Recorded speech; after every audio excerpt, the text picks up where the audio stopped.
That is the end of part 2. Now turn to part 3. You will hear 3 different talks or lectures. In each talk or lecture there are 5 questions. For each question, choose the correct answer A, B, C or D. You will hear the talks or lectures only once. Now open your questions paper and look at talk or lecture 1. You now have 35 seconds to look through the questions and the options in each question.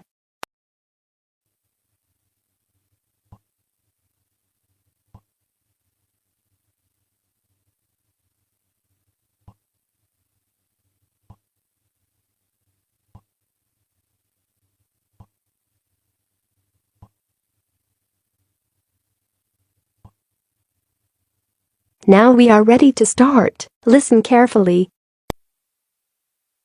If you want to take an undergraduate course of study, you require a letter of recommendation from your principal and copies of your school records and exam results. You must, of course, demonstrate ability to communicate effectively in English.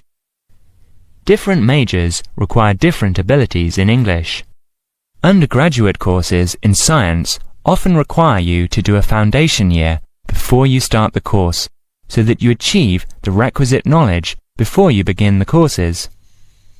Degrees generally last 3 years, though the first year doesn't count towards your final marks. Application is always via UCAS, an organisation that handles all undergraduate students. Postgraduate application is via direct application to universities. They will require a minimum pass in your degree, certainly above average, and as with undergraduate courses, require a minimum level in your English ability. Most master's courses take 1 year, but some take 2, so be sure to take this into account when choosing. There are 2 systems of ranking, for universities' overall achievement and for each of their separate departments. Other kinds of information are available, like graduate employment statistics. Generally, British universities are generally respected globally, and there is an international ranking system that lists all the top universities in the world for you to check where your university places. Now open your question paper and look at talk or lecture 2. You now have 35 seconds to look through the questions and the options in each question.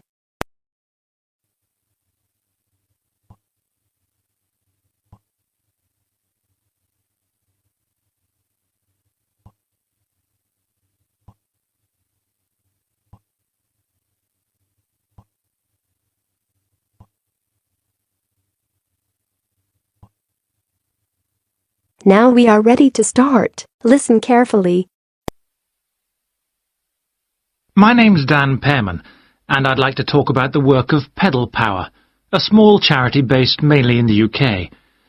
I'll be giving our contact details at the end, if anyone would like to find out more about how to support us. But first, how the charity began. I got the idea of exporting bicycles to developing countries while I was in Ecuador. I went there in 1993, just after graduating from university. After 3 years of studying, I wanted adventure. I loved travelling, so I decided to join a voluntary organisation and was sent to Ecuador to carry out land surveys.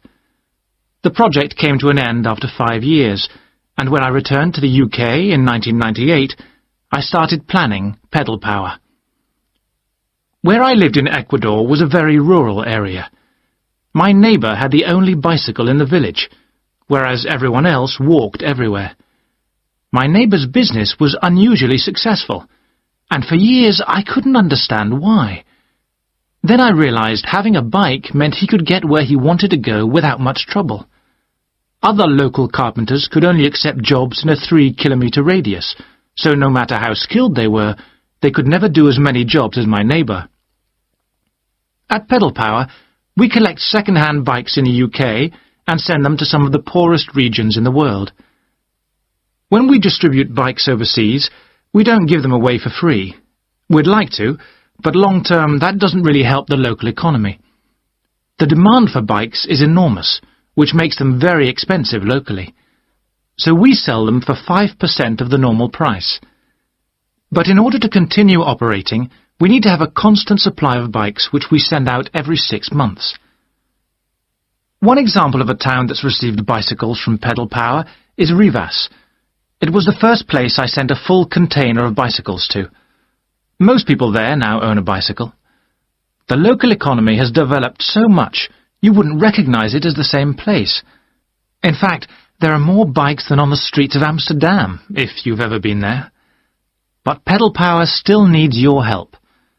You may have read about some of our recent problems in the British media. In August 2000, we simply ran out of money. We had containers of bikes ready to send, but no money to pay the bills. It was a terrible situation.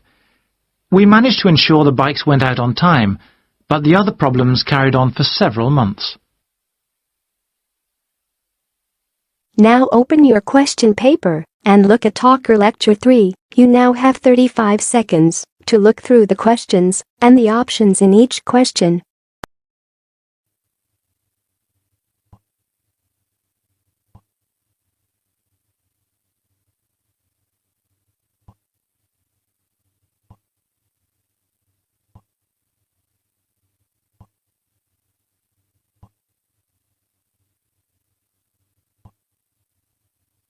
Now we are ready to start. Listen carefully.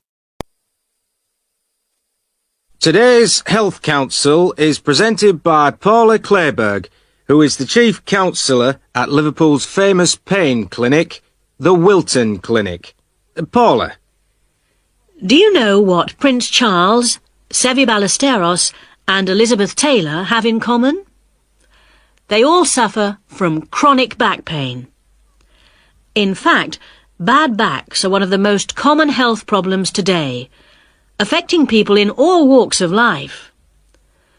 The most recent available figures show that about 250,000 people are incapacitated with back pain every day.